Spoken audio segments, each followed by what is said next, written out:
Hello. So today we are moving on to working with fractions. So we started with integers, moved on to decimals, and now we're going to be looking at fractions, and specifically first talking about how to add and subtract positive and negative fractions. So before we get into that, I want to start by looking at negatives within fractions. All three of these fractions mean the same thing. They're all negative amounts. It doesn't matter if the negative sign is out in front, up in the numerator, or down in the denominator. That represents a negative fraction, okay? And then both of these represent positive fractions. So actually, if there's a negative sign in the numerator and the denominator, remember that's kind of like a negative divided by a negative, making that entire fraction positive. And then obviously just 1/2 on itself is positive. So I wanted to bring that to your attention before we get into actually adding and subtracting positive and negative fractions. And then below here, I have the rules for how we do it. The most important part to remember is to find a common denominator. Okay, we have to make sure we're working with the same amount of parts. Okay, if we have mixed numbers, work with them as improper fractions. Remember, you only add or subtract the numerator and write that answer over the denominator. When it comes to working with negative signs, I always recommend working with those just in the numerator so that you only have to worry about them in one place. And then once you get your answer, simplify if you can. So keeping all of these things in mind, let's go through some examples.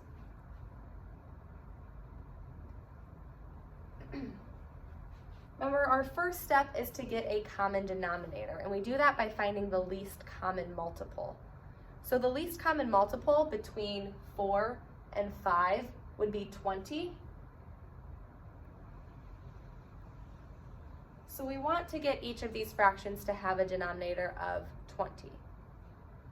So to do that, I would multiply this one by 4/4, and I would multiply this one by 5/5. This fraction would turn into, well, 5 times 1 is 5, 5 times 4 is 20. And don't forget about the negative sign, and I also mentioned putting that in the numerator. So this will become -5/20 plus 4 times 4 is 16, 5 times 4 is 20. So our new equivalent problem that we're working with is -5/20 plus 6/20. Again, you only add the values in the numerators. So really all we have to do is -5 plus 16.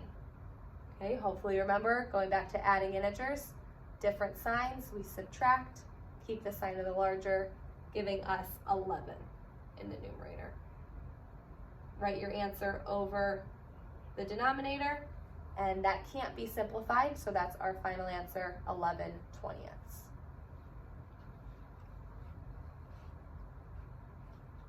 Okay, in this next example, find a common denominator. The least common multiple here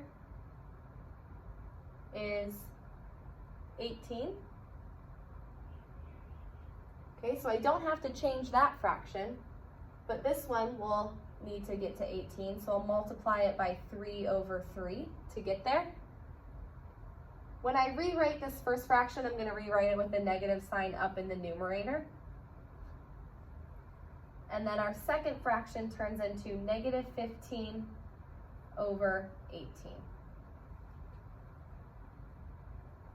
Now, add just the numerators. -7 plus -15. Those are same signs, so we add to get -22/18. So this is an improper fraction, and it's not simplified. So we need to simplify it and turn it into a mixed number to get our final answer. Let's simplify it first. Both of these are even, so I can at least divide them both by 2 to get -11/9. And then to turn this into a mixed number, figure out how many times does 9 go into 11? Well, it goes in 1 time with 2 left over. So 1 and 2/9, and don't forget about your negative sign. Okay, -1 and 2/9 is your answer there. Let's head over to this example where we have mixed numbers in our problem. So you can start by finding common denominators, or you can start by converting them to improper fractions. I'm going to start by converting to improper.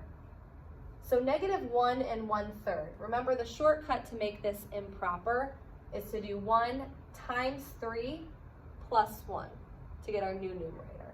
1 times 3 is 3 plus 1 is 4.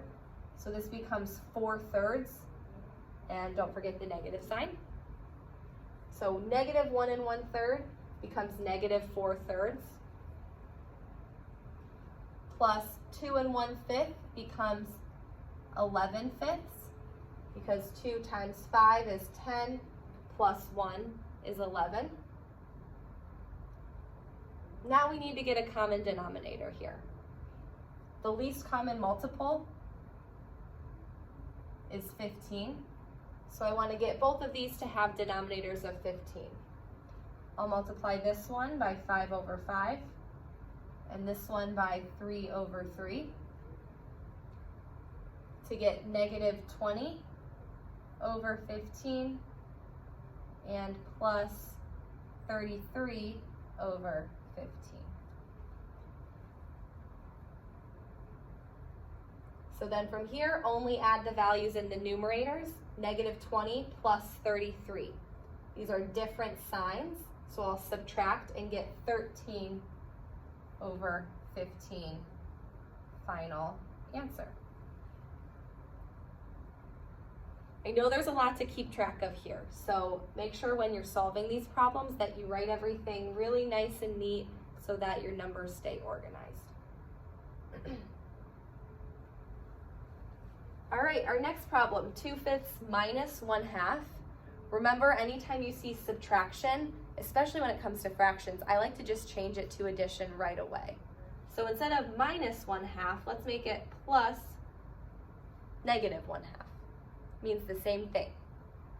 So, common denominator, the least common multiple is 10. So let's get both of these denominators to be 10. I'd multiply 2/5 by 2/2 and -1/2 by 5/5 to get a new problem of 4/10 plus -5/10. Then we only add the values in the numerator. 4 plus -5 is -1, and write it over 10.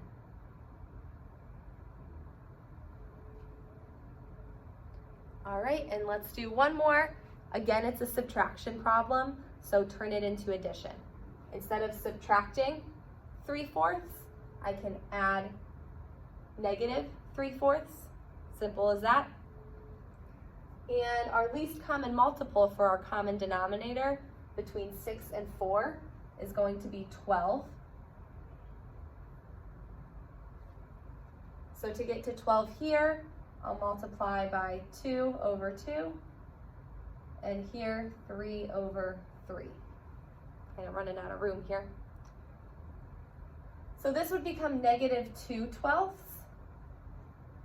plus -9/12. Add the values in the numerator. -2 plus -9 is -11/12. And again, if I could simplify that, I would, but it's already in simplest form.